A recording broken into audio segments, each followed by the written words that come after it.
Right, நாங்கள் நிறமாலையை பற்றி பார்க்க போகிறோம். அப்போ அரியத்தில் கதிர்பிடிக்க நிறமாலை வருமென்று நீங்கள் ஏற்கனவே சின்ன வகுப்புகளையும் பார்த்துருக்குறீங்க. அப்போ இதில் உங்களுக்கு அந்த படத்தை தான் நான் இதில் போட்டு காட்டியிருக்கிறேன். வெள்ளொளி அரியத்தில் பிடிக்குது, 7 நிறங்களாக பிரியுது. வயலட் ஊதா, இது ஊதா, கருநீலம் இண்டிகோ, நீலம், பச்சை, மஞ்சள், செம்மஞ்சள், சிவப்பண்டு 7 நிறங்கள் காட்டப்பட்டிருக்கு. ஆனால் நீங்கள் இந்த அரியத்தை சின்ன வகுப்பில் பார்த்தீங்களோ தெரியல, நீங்கள் இப்படி 7 நிறங்களையும் அரியத்தை தனியாக வச்சு எடுக்கலாம். இப்படி ஒரு கதிர், அதாவது ஒரு கதிரை ஒரு காலமும் எடுக்கலாம். நீங்கள் ஒரு கதிரின் கூட்டம் தான் எப்பவும் ஒரு சிறிய பிளவுக்கூடாக லைட்டை விட்டால் உங்களுக்கு ஒரு கதிர்களின் கூட்டம் தான் வந்து விடும். இப்போ கதிர்களின் கூட்டம் வந்து விடும் என்று சொன்னால் நாங்கள் ஒவ்வொரு கதிரும் 7 கலராக பிரியும். அது விளங்கி இருக்கும். ரெட் கடைசி கதிரை சொன்னால் வயலட், சரியோ? அப்போ அது வந்து விடும் இங்கே ஸ்க்ரீனில்.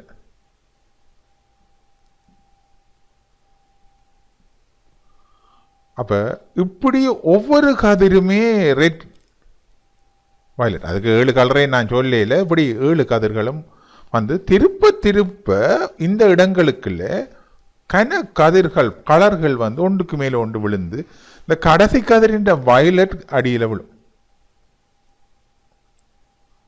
இப்போ நீங்கள் ஒரு அரியதை பிடிச்சி வெள்ளொலியை விட்டீங்கள்டா, ஒரு பிளவுக்குள்ளால் விட்டு பார்த்தீங்கள்டா, மேலே சாடியா சிவப்பு தெரியும், செம்மஞ்சளும் சிலவளை தெரிகிறது சான்ஸ் இருக்கும். கீழே ஊதாவும் கருநீலம் தெரியும், இடையில வெள்ளை தான் தெரியும், வெள்ளை ஒளி தான் தெரியும். அப்போ 7 கலரையும் ஒரு சாதாரண அரியத்தை வச்சு நாங்கள் பிரித்து பார்க்க இயலாது. அப்படி 7 கலரையும் தனித்தனி எப்படி தெளிவாக அவதானிக்கணும் என்று சொன்னால் அதுக்கு நாங்கள் ஒரு சில வேலை செய்ய வேண்டி கிடக்கு. அப்போ இதை நாங்கள் சொல்கிறோம் தூயமில் நிறமாலை என்று. அதாவது சாதாரணமாக ஒரு அரியத்தில் நாங்கள் ஒரு பிளவினூடாக ஒளியை அனுப்பி பார்க்க அது உண்மையாக தூயமில் நிறமாலான்னு எங்களுக்கு அவதானிக்கப்படும். இதை நாங்கள் தூயமில் நிறமாலை என்று சொல்கிறோம். இப்போ தூய நிறமாலையை நாங்கள் எடுக்கணுமெண்டா இப்படி ஒரு செட்டப்பை பார்க்க வேண்டி கிடக்கு. என்ன செய்கிறோம்? இங்கே இதோடைய கவனித்துக்கொள்ளணும். இதுதான் இந்த திருசியமானிக்குரிய அமைப்பு. பிளவினூடாக ஒளிக்கதிரை விடுறோம். இந்த பிளவு வந்து குவியத்தில் இருக்கணும் இந்த வில்லேண்ட. அதோட இந்த வில்லை வந்து ஒரு நிரந்தரா வில்லை சேர்மான குவி வில்லையும் கொழி வில்லையும் சேர்த்தது. அப்போ இங்கே குவியத்தில் இருக்கிறபடியா சமாந்தரமாக கதிர்கள் போகுது. அவதானிக்கிறீங்க, சமாந்தரமாக கதிர் போகுது. அப்போ இதுக்குள்ள எண்ணற்ற கதிர்கள் இருக்கும், எண்ணற்ற கதிர்கள் இருக்கு.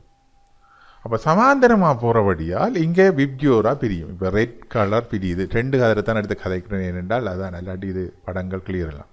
அப்போ ரெட் கதிர் போகுது, வயலட் கதிர் போகுது. அதை போல் அடிக்கதிரை கதைக்கிறீங்க, ரெட் கதிர் போகுது, வயலட் கதிர் வருது. அப்போ என்ன இங்கே அவதானிக்கலாம்னு சொன்னால் இந்த ரெட் கதிர்கள் எல்லாம் தங்களுக்குள்ள சமாந்தரமாக வெளிப்படும். வயலட் கதிர் தங்களுக்கு வேறொரு டிரெக்ஷனில் இன்னொரு டிரெக்ஷனில் சமாந்தரமாக வெளிப்படும். சரிதான். ஆனால் ரெட் கதிரும் வயலட் கதிரும் சமாந்தரம் இல்லை. இங்கே வடிவாக தான் அவதானிக்கிறீங்க பாருங்க. ரெட் கதிர்கள் தங்களுக்குள்ள சமாந்தரம், வயலட் கதிர்கள் அதே மாதிரி சமாந்தரம், ஆனால் ரெட் கதிரோட சமாந்தரம் இல்லை. அதை அவதானிக்கும். அப்போ எங்களுக்கு இப்படி எல்லா கதிர்களும் சரிதானே, எல்லா கதிர்களும் எங்களுக்கு ஒவ்வொரு இப்போ ப்ளூ கதிர் எடுத்தால் ப்ளூ கதிர் இன்னொரு டிரெக்ஷனில் வரும், வயலட்டுக்கு இடையில் வரும். நான் மக்கள்றேன். அதுபோல் இங்கேயும் வேறு ஒரு ப்ளூ கதிர் வரும். அவையில் ரெண்டும் சமாந்தரமாக வரைவிடும். ஆனால் ரெட் கதிருக்கு அது சமாந்தரமாக இருக்கா, இல்லை வயலட்டுக்கு சமாந்தரம். அப்போ இங்கே வெளியே இருக்க திருப்பவும் எல்லா கதிர்களும் சமாந்தரமாக வந்து இந்த திருப்ப ஒரு நிரந்தரா வில்லை சேர்மாற்ற பிடிக்க நாங்கள் இங்கே திரையில் அவதானிக்க என்ன நடக்குதுன்னு சொன்னால் வெவ்வேறு இடங்களில் குவியணும். இதில் ரெட் கதிர் குவியுது, இதில் வயலட் கதிர் குவியுது. அதுபோல் ப்ளூ இன்னொரு இடத்துல குவியும். ஜெலோ இன்னிடத்துல குவியும். அப்படி ஒவ்வொரு இடத்த குளிவதால் எங்களுக்கு ஒரு தெளிவான நிறமாலை பெறப்படும். அப்போ இங்கே அவதானிக்கணும், இந்த வில்லேண்ட குவியத்தில் தான் இந்த திரையை அமைஞ்சிருக்கணும். அதுவும் கவனிச்சுக்கணும். இப்போ அந்த திரையை அவதானிக்கிறது தான் நீங்கால இன்னொரு அமைப்பு. அதுதான் நிறமாலை மாறியில் நான் கிளியராக சொல்வேன். அதான் பார்வை துண்டு அந்த வார விம்பத்தை இன்னும் தெளிவாக அவதானிக்கிறதுக்கு வேறு மேலதிக ஒரு வில்லையை பயன்படுத்தும். அப்போ எங்களுக்கு இந்த விப்ஜியோர்ன்றது விழும், இதில் ஒழுங்காக விழும். விப்ஜியோர் ஒவ்வொரு இடங்களுக்கு குவிஞ்சு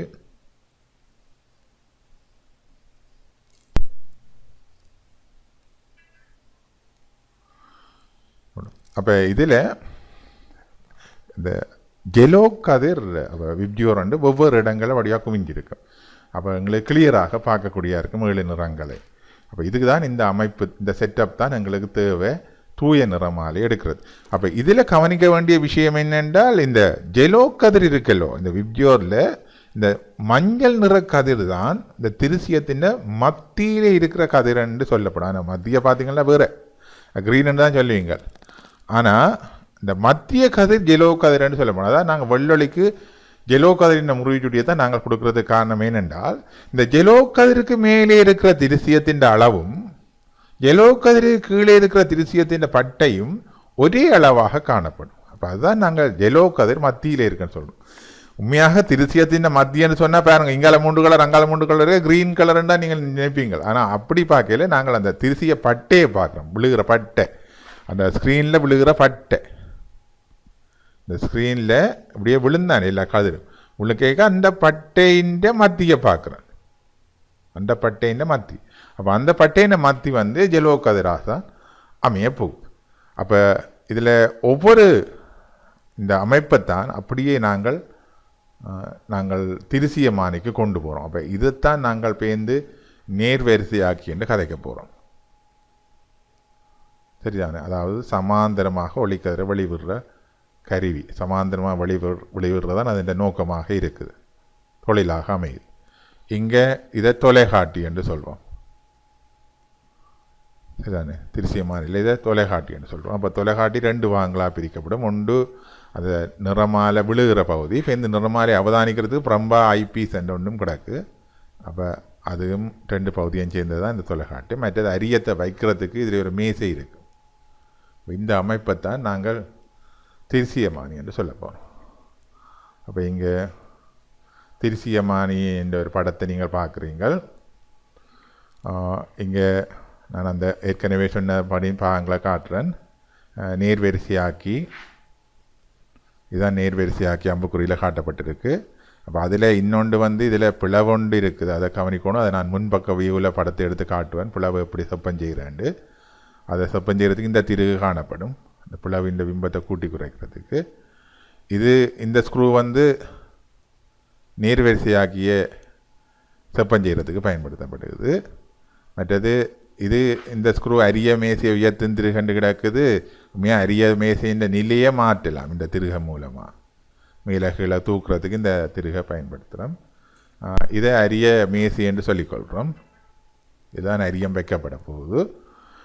மற்றது இதில் 3 ஸ்க்ரூ காணப்படும் இந்த அரிய மேசையில். அதையும் நான் பிறகு காட்டும். இங்கே ஒரு ஸ்க்ரூ, இங்கே ஒரு ஸ்க்ரூ, மற்றொரு ஸ்க்ரூ பின்னுக்கு இருக்குது. இது அரிய மேசையை மட்டப்படுத்துறதுக்கு பயன்படுத்துகிற திருகு ஆமே. மற்றது இதில் தொலைகாட்டி இங்கே காட்டப்பட்டிருக்கு. சரிதானே? தொலைகாட்டி. இதில் தொலைகாட்டியில் இது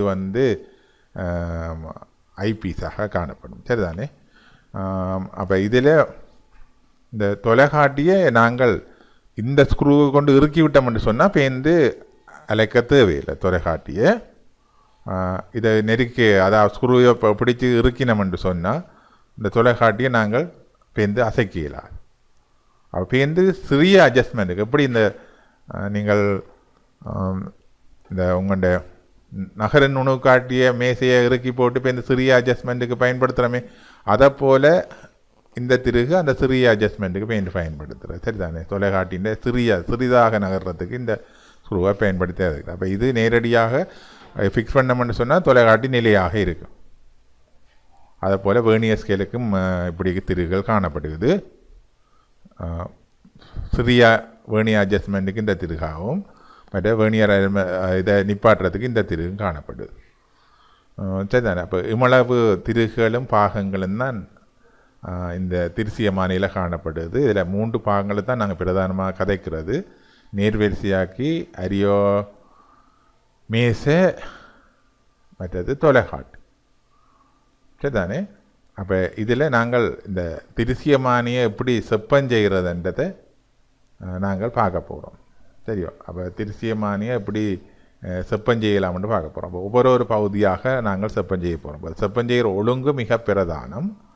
இந்த திருசியமானியை செப்பம் செய்கிறதில் முதலாவதாக நாங்கள் பார்க்க போகிறது ரைட். இப்போ நீங்கள் இதில் தொலைகாட்டியை பார்க்குறீங்க. தொலைகாட்டியை அதில் பார்வை துண்டை நான் கலத்தி காட்டுறேன். அதுக்குள்ளால் பார்த்தா குறுக்கு கம்பி தெரியும். அந்த ஓட்டைக்குள்ளால் பார்த்தா இது தொலைகாட்டியை செப்பம் செய்யப்பட்ட ஸ்க்ரூ. அதை திருப்புறதால் தொலைகாட்டியில் இருக்க இது அசைக்கப்படும். இங்கே நாங்கள் நேர்வரிசையாக்கிய பார்க்குறோம். நேர்வரிசைக்கு இந்த ஸ்க்ரூவின் மூலமாக நேர்வரிசையாக்கிய செப்பம் செய்கிறோம். இங்கே உங்களுக்கு பிளவை காட்டுறேன். பிளவை செப்பம் செய்கிற திருகை இங்கே உங்களுக்கு அவதானிக்கிறீர்கள். இதன் மூலமாக பிளவை இருக்க அந்த பிளவின் பகுதி கூடி குறைது அவதானிக்கிறீங்கள். இங்கே இது அரிய மேசை. அரிய மேசையில் 3 ஸ்க்ரூ காணப்படுது. இந்த 3 ஸ்க்ரூவை தான் நாங்கள் செப்பம் செய்ய போகிறோம். 3 ஸ்க்ரூ காணப்படுது. இந்த 3 ஸ்க்ரூவையும் அரிய மேசையை மட்டுப்படுத்தும் திருகுகள் என்று நாங்கள் சொல்கிறது. அப்போ இது அரிய மேசை மேலே தூக்கி கீழே இறக்கத்தக்கதாக இருக்கும். வேண்டிய நிலையில் இறுகி பிடிச்சிக்கலாம்.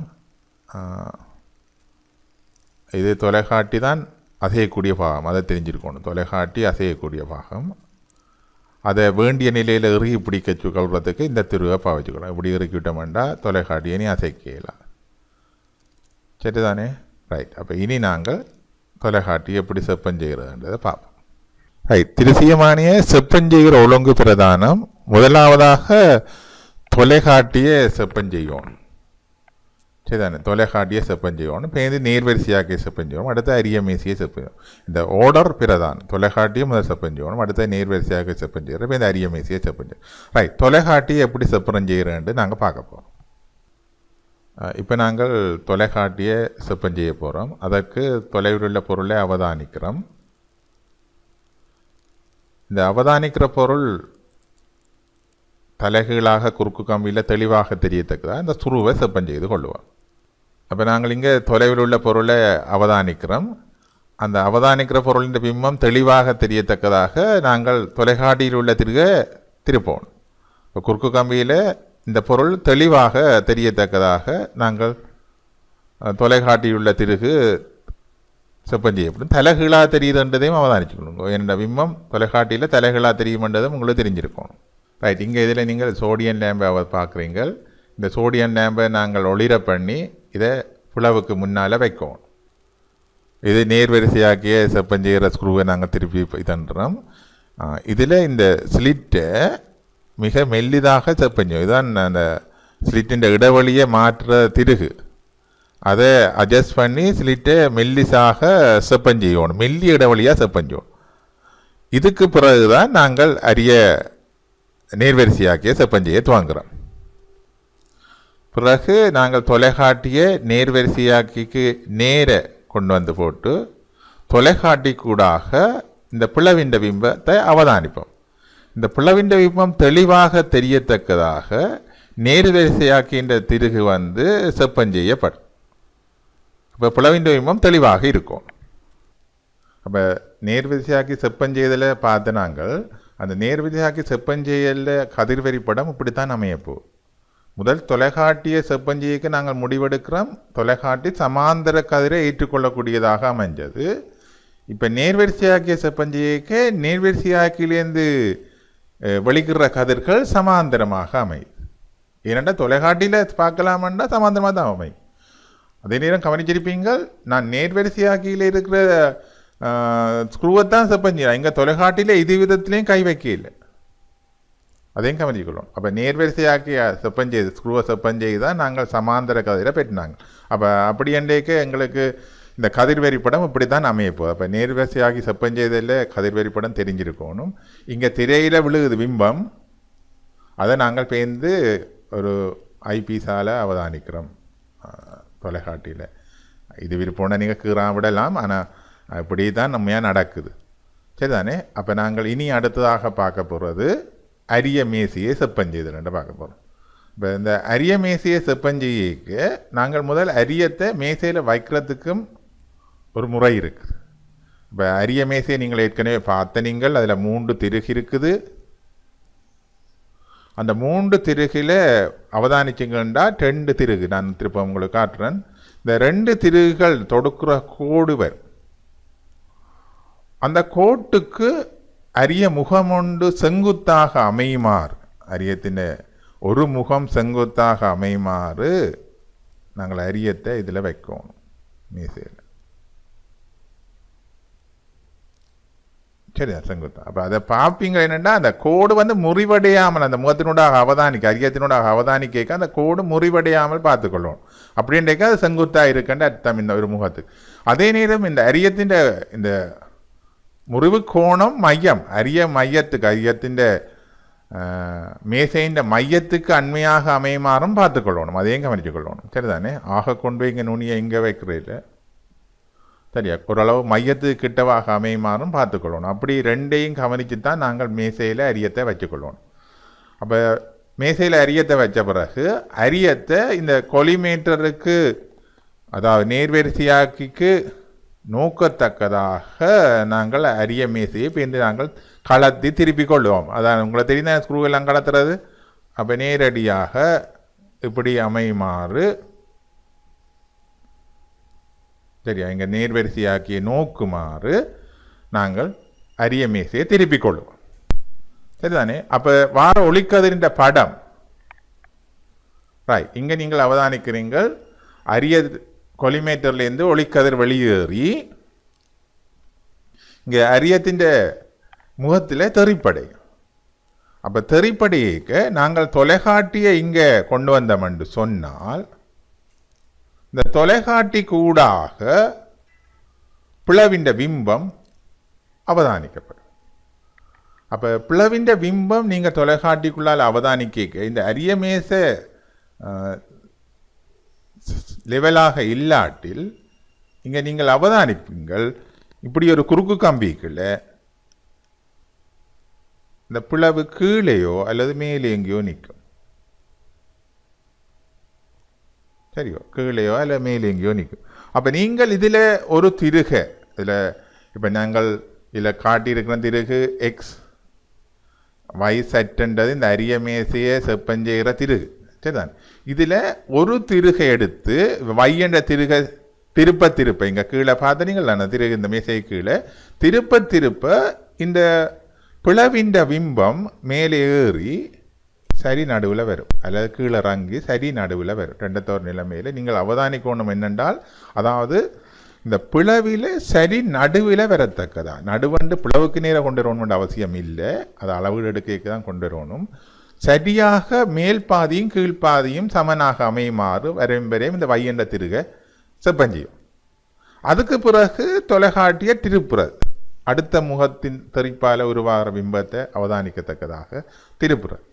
அங்கேயும் திருப்ப பார்த்தீங்கன்னு சொன்னால் திருப்பவும் பிளவு ஒரு சரியாக நடுவில் தெரியாது. அங்கேயும் ஒரு ஊனல் மாணலாக தான் தெரியும். அதாவது மேலே கீழே தெரியும், நுனிகள் தெரிஞ்சோன்று இருக்கும். அப்போ என்ன செய்வீங்கன்னா திருப்பவும் அந்த நேரம் இந்த சட்டண்ட திருகை விட்டு வையண்ட திருகை எக்ஸண்ட திருகை செப்பஞ்சிக்கும். இந்த தொடுக்கும் கோட்டில் வச்ச திருகை இப்போ இந்த அதில் இருக்கிற மற்ற திருகை செப்பஞ்செய்யக்கூடாது. எக்ஸண்ட திருகை செப்பஞ்சிக்கணும். அப்போ திருப்ப செப்பஞ்செய்து கொண்டு வரணும். பிளவை திருப்பவும் நடுவில் கொண்டு வரணும். மேல் பாதியும் கீழ்ப்பாதியும் சமனாக இருக்கத்தக்கதாக கொண்டு வரணும். திருப்ப தொலைக்காட்டிய திருப்பணும் மற்ற முகத்துக்கு திருப்ப இருக்க அவதானிக்கும்.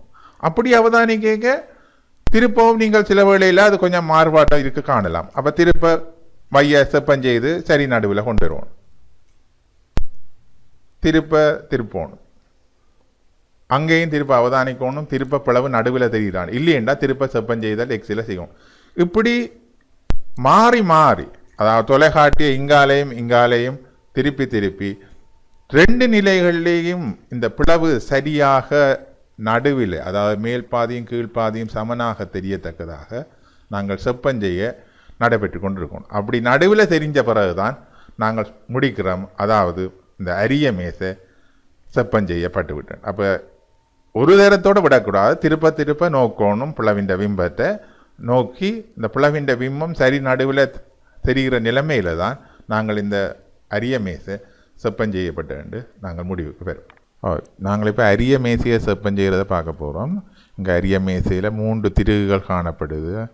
இதில் 2 திருகுகளும் தொடுக்கிற கோட்டுக்கு அரியத்தின் முகம் ஒன்று செங்குத்தாக இருக்கத்தக்கதாக வைப்போம். இது சொரசரமாக, இது திரைப்பரப்பு முகம்.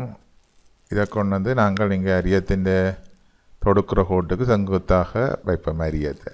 அதே மையம் வந்து அரிய மேசை கண்மையாக இருக்கிறதுக்கு தான் பார்த்துக்கொள்ளணும். அந்த கோடு வந்து நீங்கள் அரியத்துக்குள்ளே பாருங்கோ முறியாமல் இருக்கணும், நேராக வரணும். அந்த தொடுக்கிற கோடு அதை அவதானிச்சு கொள்ளணும். அப்படித்தான் அரியத்தை மேசையில் வைக்கணும். சரியோ? இனி என்ன செய்ய போகிறோம்டா, அரியத்தை மேசையை திருப்பி அரிய கோணம் நேர்வரிசையாக்கிய பார்க்கத்தக்கதாக நாங்கள் இப்போ இந்த அரிய மேசையை இருக்குவோம். அதுக்கு பிறகு இந்த ஒரு முகத்தில் தெரிப்பால் உண்டாகிற பிம்பத்தை நாங்கள் தொலைக்காட்டி கூடாக அவதானித்து, சரிதானே, இந்த தொலைக்காட்டியில் இந்த பிளவின் பிம்பம் தெளிவாக தெரிய செய்வோம். செய்த பிறகு நான் உங்களுக்கு சொன்னேன் தானே, ஏற்கனவே அந்த பிளவு நடுவில் வரத்தக்கதாக செய்யணும். அப்போ தொலைக்காட்டி எந்த பக்கத்துக்கு கொண்டு போனாலும் அந்த வேலையை செய்து கொண்டு இருக்கணும். இப்போ மாறி மாறி செய்கிறத காட்டுறேன், சரிதானே? ரைட். அப்போ இந்த முகம் முடிஞ்ச உடனே இங்கால முகம் முடிஞ்ச உடனே மீண்டும் மற்ற முகத்துக்கு கொண்டு போகிறோம். போய் அவதானித்து திருப்பவும் திருக செப்பஞ்சிக்கணும். என்ன, இந்த குறுக்கு கம்பி வந்து சரியாக நடுவில் வரத்தக்கதாக திருக செப்பஞ்சிக்கணும். இப்படி மாறி மாறி தொடர்ந்து செய்யணும், சரிதானே? இந்த பிளவை அவதானித்து பிளவு நடுவில் வரத்தக்கதாக இந்த திருக செப்பஞ்சி கொண்டு இருக்கணும். அது நாங்கள் அரிய கோணத்தை தீர்மானிக்க போகிறோம். இந்த அரிய மேசையை செய்கிறதுக்கு பயன்படுத்தின செப்பஞ்செய்ய செய்த மெத்தட் அப்படியே அரிய மேசை செப்பஞ்செய்தோன்னு அதை அப்படியே அரிய கோணத்தை அளக்கிறதுக்கு நீங்கள் பாவிக்கலாம். ஆக நீங்கள் செய்ய வேண்டியது குறுக்கு கம்பியில், அந்த குறுக்கு கம்பியில் தெரியுதா தொலைக்காட்டிக்குள்ளே குறுக்கு கம்பி, அந்த குறுக்கு கம்பிக்கு நேர பிளவு வரத்தக்கதாக செய்வோம். அப்போ அளவீடு எடுக்க இப்போவும் குறுக்கு கம்பிக்கு நேர பிளவு வரும். அந்த நேரத்தில் தான் வேர்னியர் அளவீடு எடுக்கணும். இப்படி வேர்னியர் அளவீடு எடுக்கிறத நான் பிறகு காட்டுறேன். அந்த வேலையை தான் செய்யணும். அப்போ தொலைக்காட்டி இந்த தானத்தில் இருக்க ஒருக்கா அளவீடு எடுக்கப்படணும். பின்னர் தொலைக்காட்டி மற்ற தானத்துக்கு கொண்டு போய்க்க திருப்ப அதே மாதிரி அளவீடு எடுக்கப்படும், சரிதானே? அப்போ நாங்கள் இந்த மேசையை செப்பஞ்செய்த உடனே இந்த 2 வேலையையும் செய்யும். அப்போ அளவீடு எடுக்க நீங்கள் வேர்னியர் 2 வேர்னியர் இருக்கும், நாங்கள் ஒரு வேர்னியர் எடுத்தால் காணும். அப்போ இதில் ஒருக்கா வேர்னியரை எடுப்போம் இந்த நிலைமையில், பிறகு இங்கே ஒருக்கா வேர்னியர் எடுப்போம். அப்போ இந்த தொலைக்காட்டி திரும்பியது வந்து தொலைக்காட்டி திரும்பிய கோணம் இந்த அரிய கோணத்தின் 2 மடங்குன்னு சொல்கிறோம், சரிதானே? அப்போ அந்த அரிய கோணத்தில் 2 மடங்கு அதை நிறுவலாக நாங்கள் பார்க்கலாம். விருப்பம் வேண்டாம், நிறுவல் தேவையில்லை. ஆனால் நாங்கள் இப்படி பார்த்துக்கொள்ளலாம் ஈஸியாக.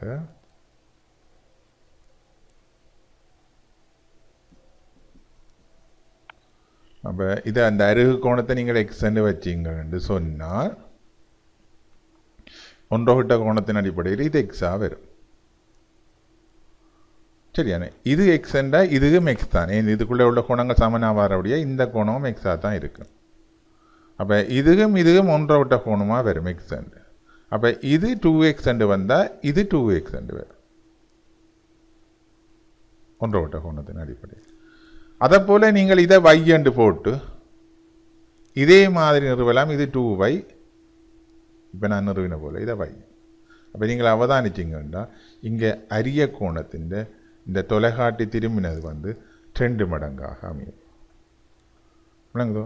அப்போ இதில் நாங்கள் தொலைக்காட்டியின் திரும்பின கோணத்தை நாங்கள் எடுத்து அதை 2ஆல் பிரித்து விட்டோம்டா அது எங்களுக்கு அரிய கோணத்தை தரும். அப்போ இப்போ நாங்கள் தொலைக்காட்டியின் வாசிப்புகளில், அதாவது வேர்னியர் அடிக்குமானிலேருந்து எப்படி நாங்கள் வாசிப்பு எடுக்கிறதுன்றதை இப்போ நாங்கள் ஸ்பெக்ட்ரோமீட்டரில் பார்க்க போகிறோம். அப்போ இதில் பிரதானமாக கவனிக்கப்பட வேண்டிய விஷயம் குறுக்கு கம்பி அளவீடு எடுக்கிறதை நான் திரும்பவும் சொல்கிறேன். குறுக்கு கம்பியில் விழணும் பிளவு, குறுக்கு கம்பியில் விழணும். அப்படியான நிலைமையில் தான் அளவீடு எடுக்கிறது. செப்பஞ்செய்யக்க நீங்கள் குறுக்கு பிளவுகள் எங்கேயும் நிற்கலாம், இங்கே எங்கேயும் நிற்கலாம், இங்கே நிற்கலாம். அப்போ அப்படி தான் நாங்கள் செப்பஞ்செய்தனால் பிளவு எங்கேயும் நிற்கலாம். அளவீடு எடுக்க பிளவு குறுக்கு கம்பியின் நடுவில் வரணும். அந்த நேரத்தில் அளவீடு எடுக்கணும். அப்போ இப்போ நாங்கள் இனி பார்க்க போகிறது எப்படி இந்த வட்ட அளவிட, அதாவது அரியமேசையோட பொருத்தி இருக்கிற அந்த வட்ட அளவிடையில் எப்படி அளவீடுகளை எடுக்கிறதுன்றதை பார்க்க போகிறோம். இந்த அரியமேசையோடு தொடர்பட்டதாக இந்த வேணியர் அளவிட காணப்படுது. இங்கே 2 வேணியர் அளவிட காணப்படுது, சரிதானே? அப்போ இந்த தொலைகாட்டியை நாங்கள் திருப்பேக்க இந்த வேணியர் அளவிட 2ம் திரும்பும். இப்போ இதில் ஏதாவது ஒரு வாசிப்பு எடுத்தோம்னா காணும் நாங்கள் இந்த வேணியர் அளவிட இல்லை மற்ற வேணியரோட வாசிப்பு எடுத்தோம்னா காணும், சரிதானே? அப்போ திரும்பேக்க இந்த தொலைகாட்டிய திருப்பேக்க இந்த வேணியர் அளவிடைகள் மாறிக்கொள்ளும், இந்த வழியை திரும்பிக்கொள்ளும், சரிதானே? அப்போ இதில் மொத்தமாக 360 பாக காணப்படும், 360 பாக காணப்படும் அந்த வட்ட அளவிட. அப்போ இதை திருப்பிங்க மேசிய திருப்பேக்க இந்த வேணியர் அளவிடைகள் மாறுபடும். அப்போ அதில் வட்ட அளவிடையில் இந்த வேணியர் அளவிட அசைஞ்சு மாறிக்கொள்ளக்கூடியதாக காணப்படும். ரைட், ஏற்கனவே நீங்கள் பார்த்தீங்க. அப்போ இதுதான் அந்த வட்ட அளவிட. இதில் இங்கே இந்த வேணியர் அளவிட அசையுது என்ன. அப்போ இந்த வேணியர் அளவிட இந்த இழிவண்ணிக்கையை காத்தமென்றால், அதாவது இந்த கருவிக்குரிய இழிவண்ணிக்கையை பார்த்தமென்றால், இங்கே பார்த்தீங்கன்னு சொன்னால் பிரதான பிரிவில் இது 0 பாக, பேருந்து இது 1 பாக, இது 2 பாக, அப்படி போய் இங்கே 10 பாக வருது, சரியா? அந்த 10ம் பேருந்து பார்த்தீங்கன்னா ஒவ்வொரு அரைப்பாகையாக பிரிக்கப்பட்டிருக்கு, சரியா? இங்கே பார்த்தீங்கன்னா அரைப்பாகையாக பிரிக்கப்பட்டிருக்கு. அப்போ ஒவ்வொரு பிரிவும் அரைவாசி. அப்போ 0.5 பாகை அளக்கக்கூடியதாக இருக்கும். அது விளங்கணும் படிவா முதல் 0.5 இழிவு ஆக குறைவாக நாங்கள் அந்த வட்ட அளவுடையால் 0.5 பாகை அளக்கக்கூடியதாக இருக்குது. இங்கே பார்த்தீங்கன்னா அந்த வட்ட அளவுடையில் ஒரு அசைகிற வேணியர் பிரிவு காணப்படுது. அது 0 துவக்கம் 30 பிரிவுகள் இருக்குது.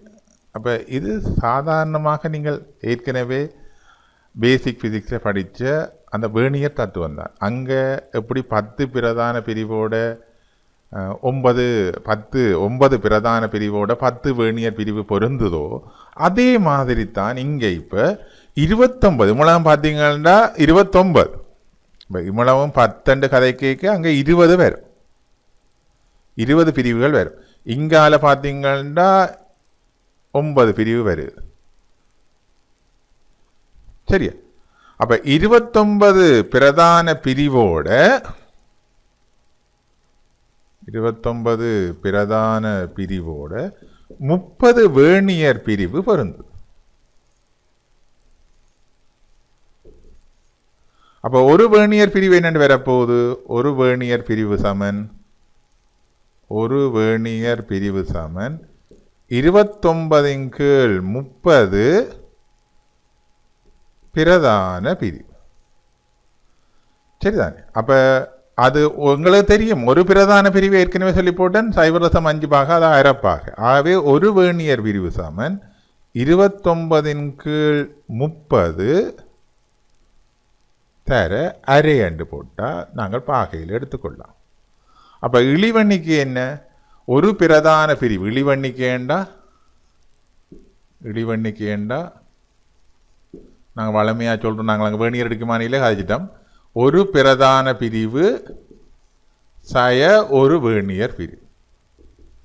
அப்போ ஒரு பிரதான பிரிவு அரைப்பாக ஒரு வேணியர் பிரிவு இங்கே பார்த்தீங்கன்னா 29/60 என்று கொடுக்கலாம், சரிதான்? இந்த 2/30 பிரிவு 60 கொடுக்கலாம். அப்போ இங்கே 60 போமாசியாக எடுத்தீங்கன்னு சொன்னால் விட கடைசியாக வரப்போகுது 1/60.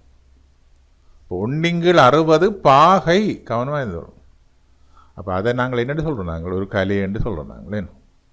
அப்போ ஒரு கலை விலைக்கும் நாங்கள் இங்கே திருத்தமாக அளக்கக்கூடியதாக இருக்கும். பிரதான அளவு சட்டத்தில் 0.5 பாகை அரைப்பாக. இந்த வேணியர் எடுக்குமானியை கொண்டு வேணியர் அடுக்கு பிரிவுகளை கொண்டு நாங்கள் அளக்க அங்கே ஒரு கலை வரையும் திருத்தமாக அளக்கலாம். அப்போ இனி நாங்கள் பார்க்க போகிறது எப்படி இந்த வேணியர் அடுக்குமானியை பயன்படுத்தி வாசிப்புகளை எடுக்க போகிறோம். அப்போ கலை உங்களை விளங்கணும் இழிவு எண்ணிக்கையை நாங்கள் இப்போ பார்த்துட்டோம். அப்போ எப்படி நீங்கள் இப்போ இருக்கா திரும்ப இருக்கா உங்கள்கிட்ட இப்போ வேணியர் அடுக்குமானியை பார்த்துக்கொள்ளுங்கோ, அதில் எப்படி அளவீடு எடுக்கிறேன். சரியா, இங்கே 0ன்னுண்டா இது வரைக்கும் பிரதான பிரிவில் வாய்ச்சி போட்டு மிச்சத்தை வேணியர் அடியில் எடுக்கிறோம். நாங்கள் அதை பகுதியை இருக்க பார்த்துக்கொள்ளுங்க, இது எங்களுக்கு உதவியாக இருக்கும். ரைட், நாங்கள் இப்போ திருப்ப அளவீடு எப்படி வாசிக்கிறேன்னு சொல்ல போகிறோம். ரைட், அப்போ எப்படி நாங்கள் இந்த வேணியர் அளவடையை எடுக்கிறேன்னு பார்க்க போகிறோம் இந்த வட்ட அளவடையில். அப்போ இங்கே நீங்கள் பார்த்தீங்கன்னா இங்கே ஒரு கோடு ஒன்று காட்டியிருக்கிறேன். அதாவது இமளவும் வரையும் பிரதான பிரிவால் வாசிக்கலாம். நாங்கள் ஏற்கனவே அதை சொன்னோம். அப்போ இமளவும் பிரதான 0 இங்கே தான் நிற்குது. சரி, அப்போ இதில் இன்னொரு இதில் அரை பிரிவு ஒன்று வருது. அரை பிரிவை தாண்டின பிறகு தான் ரெட் லைன் வருது. கவனாவளங்க அதை தாண்டின பிறகு தான் இந்த 0 வருது. அப்போ இமளம் 242.5. சரியா, அப்போ பிரதான அளவு திட்டத்தில் நீங்கள் எடுக்கிற வாசிப்பு 242.5, அதாவது 242.5 பாகை. 0.5 பாகைண்டா 30 கலையண்டு விளங்கி இருக்கணும். அது உங்களுக்கு தெரிஞ்சுக்கும். ஒரு பாகை 60 கலையன். அப்போ இங்கால பொருந்துற பிரிவுகளை பார்க்குறீங்க. அங்கே வேணியர்களுடைய அளவுடையில் எப்படி பொருந்துற பிரிவுகள் பார்க்குறீங்க பொருந்துற. அப்போ இங்கே திரும்ப பொருந்துற பிரிவை நான் காட்டியிருக்கிறேன். இவ்வளவு வட்ட அளவுடைய வேணியர் பிரிவுகள் இங்கே பொருந்துது, பிரதான பிரிவோட பொருந்து. அப்போ பார்த்தீங்கன்னா 12 இந்த வேணியர் பிரிவுகள் பிரதான பிரிவோட 12வது வேணியர் பிரிவு பிரதான பிரிவோட பொருந்துது. அப்போ சாக அந்த 12ன்னு சொன்னால் 12 கலை. ஏன்னா ஒரு பிரிவு ஒரு கலையாண்டு இருக்கிறேன் நான் உங்களுக்கு சொல்லி போட்டேன். ஒரு பிரிவு ஒரு. அப்போ மொத்தத்தையும் பார்க்க இதை நாங்கள் இந்த 0.5 கலையாக்கி 242 பாகை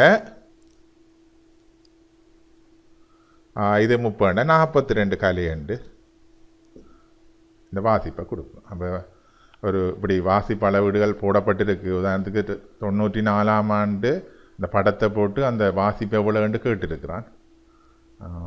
அப்போ நீங்கள் அந்த வாசிப்பை சொல்லத்தக்கதாக இருக்கணும். அப்போ நீங்கள் பிரதான அளவு திட்டத்தில் 0, அதாவது வேணியர் எடுக்குமானியே நேரடியாக ஜோதிச்சுக்கொள்ளுங்க. உங்களோட வேணியர் எடுக்குமானே ஆரம்பத்தில் படித்தது அந்த 0 பிரதான பிரிவில் எங்கே வருது என்ற முதல் கவனிக்கணும். அந்த பிரதான அளவு திட்டம் இதுக்கு பிறகு 0 வரும். அது வரைக்கும் நீங்கள் பிரதான பிரிவு வாசிக்கும். பிரதான பிரிவை அது வரைக்கும் வாசிக்கும். அதுக்கு பிறகு மிச்சத்துக்கு தான் பொருந்துற பிரிவுகளின் எண்ணிக்கை தரளி எண்ணிக்கை. அப்போ நேரடியாக பொருந்துற பிரிவுகள் 12 அப்படியே அங்கே நாங்கள் 12 தான் ஒரு பிரிவு ஒரு கலையன்னு தான் காத்துனாங்க. அப்போ அப்படியே நாங்கள் போட்டு இந்த அளவீட்டை போட்டுக்கொள்வோம். ரைட், இந்த கணக்கை பார்த்தோம்னா அரிய கோணத்தை காண்பதற்கான பரிசோதனை தொலைக்காட்டியின் இரு தானங்களுக்கு புறப்பட்ட வாசிப்புகள் முறையே 300 பாகை 15 கலை 59 பாகை 20 கலையனின் அரிய கோணத்தை காண்க. அப்போ நாங்கள் ஏற்கனவே அரிய கோணத்தை பார்க்குறத பற்றி நான் உங்களை விளங்கப்படுத்தினால் அந்த படத்தை தான் நான் இங்கே போட்டு காட்டியிருக்கிறேன். அப்போ இந்த நிலைகளில் தொலைக்காட்டின் வாசிப்பு தான் எங்களுக்கு பெறப்பட்டது. இது ஒரு நிலை, மற்றது இந்த நிலை. சரிதானே? இதுதான் அரிய மேசையை செப்பம் செய்கிறது. அரிய மேசையை செப்பம் செய்கிறது அப்படியே அரிய கோணத்தை அளக்கிறது தீர்மானிக்கிறோம். அப்போ அந்த நிலைமையில் தொலைக்காட்டியின் தானங்களுக்கு புறப்பட்ட வாசிப்புகளை தான் நான் இங்கே தந்திருக்கு. அப்போ இதில் கவனிக்கணும். இதில் ஒரு பிரகரிக்கணும். தொலைக்காட்டி ஒரு வாசிப்பின் போது பூச்சியக்குறியை தாண்டியதாக கருது.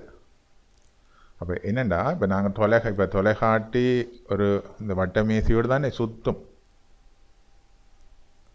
தொலைக்காட்டி ஒரு ரவுண்ட்லான் வரும், இப்படி வரும் அல்லது இந்த உலமாக வரும், ஏதாவது ஒரு ரவுண்டில் வரும். அந்த அளவு பற்றி தான் அளவீடு போட்டுக்கொண்டு இருப்பார் அவர். இப்போ நாங்கள் உதாரணத்துக்கு இடஞ்சொலியாக இப்போ இதில் 0 துவங்கிச்சென்று சொன்னால் இந்த வளமாக அளவீடு போடப்பட்டு கொண்டு போகும், அப்படியே போய்க்கணும். ஆனால் நாங்கள் தொலைக்காட்டியை அப்படி சுற்றி திருப்பி கொண்டு வரையில. இங்கே கொலிமீட்டர் இருக்கும் இதில். தொலைக்காட்டியை உங்களுக்கு எல்லாம் பார்த்தனீங்கள் தானே, தொலைக்காட்டியை இப்படி போட்டு இப்படி தான் திருப்புவோம். ஆனால் அளவு திட்டம் அப்படி சுற்றித்தான் வரும், ஒரு திசையில் தான் பெருமானங்கள் வந்து கொண்டிருக்கு. அப்போ இங்கே பூச்சியக்குரிய தாண்டா அதான் கதைக்கிறேன். இப்போ இங்கே தொலைக்காட்டியை நாங்கள் இங்கே வச்சுட்டு இங்கால கொண்டு போயிருப்போம், பெண் இங்கால கொண்டு போயிருக்கோம். அப்போ தொலைக்காட்டின்ற பூச்சியக்குரியன்னு செய்திருக்கு, தாண்டி இருக்கு.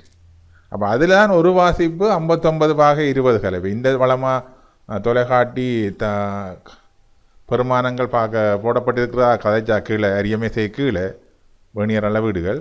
அப்போ இது வந்து 50 பாக 20 கலையாக அமையும். 50 பாக 29 கலை 20 கலையாக அமைஞ்சிருக்கும்.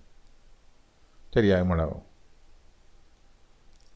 பிறகு மற்றது 300 பாக 15 கலை என்றால் உண்மையாக இப்படி வந்து தான் அந்த 300 பாக 15 கலை வரும். அப்போ இது 300 பாக 15 கலையாக இருந்திருக்கு. சரி, அப்போ உங்களுக்கு தேவை இந்த கோணம் தான் தேவை. அப்போ இதை காணணுமெண்டா 300லேருந்து 300 பாக 15 கலையை கழிக்கணும். அப்போ எங்களுக்கு இந்த தொலைகாட்டி திரும்பிய கோணம் என்று சொன்னால்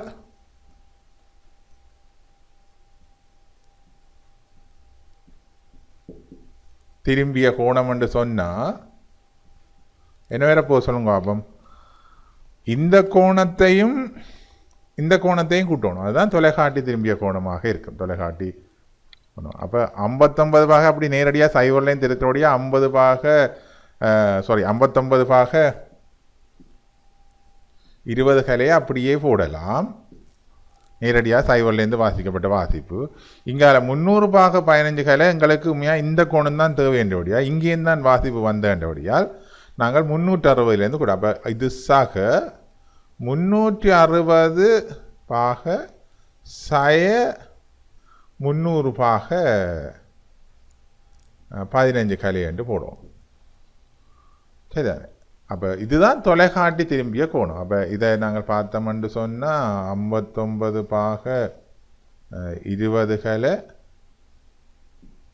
இந்த 360லேருந்து 300 பாக 15 கலையை கழிக்கணுமெண்டா உண்மையாக 360 ஒன்றை அங்கால கொண்டு போய் அதை 60 கலையாக்கணும். அப்போ 60 கலையண்டா 45 பேர். அப்போ இன்னும் 306 இப்படி போட்டு தான் நீங்கள் செய்யுங்க. இதை செய்கிறேன்டா இப்போ 360 பாகையில் ஒரு பாகையை எடுத்துக்கொள்ளுங்க. அப்போ இது 359.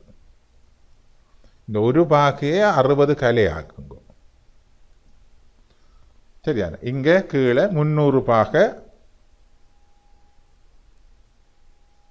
15 கலையை கழியுங்க. இப்படி செய்தீங்கன்னா இலகுவாக இருக்கும். சரிதானே. அப்போ 45 கலையும் 59 பாகையும் வரும். சரிதானே. அப்போ இதை சுருக்கி இருந்தால் 59 பாக 45 கலை என்று வரும். இப்போ திரும்பவும் இங்கே கூட்டேக்க அங்கே 65 கலை வருது. அப்போ 60 கலையை திருப்பம் இங்கால ஒரு பாயை கொண்டு வரணும். சரிதானே. அப்போ மொத்தமாக இதை கூட்டி இருக்கேக்க 59 பாக 2 பேர் 2 தரம் பேரோடைய இதை கூட்டுறேன். அப்போ 2 பேருக்கு கிட்டமெண்டா 20 18 11. சரிதானே. அப்போ இங்கால ஒரு பாக வர்றியா. இது இந்த விட வந்து உண்மையாக 119 பாக 5 கலையாக அமை. சரியா. 40 25 65 60 வந்து பாகையாக இப்போ இங்கால பாகையோடு வந்து கூட்டுப்படும். அப்போ அதையும் கவனிச்சுக்கொள்ளும். அப்போ இது தொலைகாட்டி திரும்பிய கோணம். அப்போ அரிய கோணம்னு சொன்னால் இது அது வந்து இந்த தொலைகாட்டி திரும்பின கோணத்தின் அரைவாசி. அப்போ அரிய கோணம் வந்து ஏசாம 119 பாக 5 கலையை பேர்ந்து நீங்கள் 2ஆல் பிரிக்கும். சரி. அப்போ இதே போல் பிரித்து கொண்டு போய் ஒரு பாகம் மிதிச்சோன்னு சொன்னால் அது அங்கால கொண்டு போய் கலையாக்கி போட்டு பிரித்து போடணும். சரிதானே. அப்போ கிட்டமுட்ட 60 பாகைக்குள்ள வருமென்றது ஆன்சரை கவனிச்சுக்கணும். 60 பாகை வரையிலேன்றதுன்னா நீங்கள் ஏதோ பிள்ளை விடுறீங்கன்னு அர்த்தம். ஏன்னா அரிய கோணம் அநேகமாக 60 பாகை தான் பயன்படுத்தப்படும். சரியான முறையிலேன்னு சொன்னால் விடையும் அப்படி தான் வரும். அப்போ அப்படியே பார்த்துக்கணும். அப்போ இதில் தொலைகாட்டி திரும்பிய கோணம். அப்போ நாங்கள் இனி அடுத்ததாக சக்ஷ பேப்பர் செய்ய பாருங்கோ. பூச்சியக்குறியை தாண்டாமல் சில வேளையில் தொலைகாட்டி இந்த கோணத்தை போட்டிருப்பாங்க. அந்த நேரத்தில் எங்களுக்கு வேறு பிரச்சனை வரும். அப்போ அதையும் நான் செய்து காட்டுவேன். சரிதானே.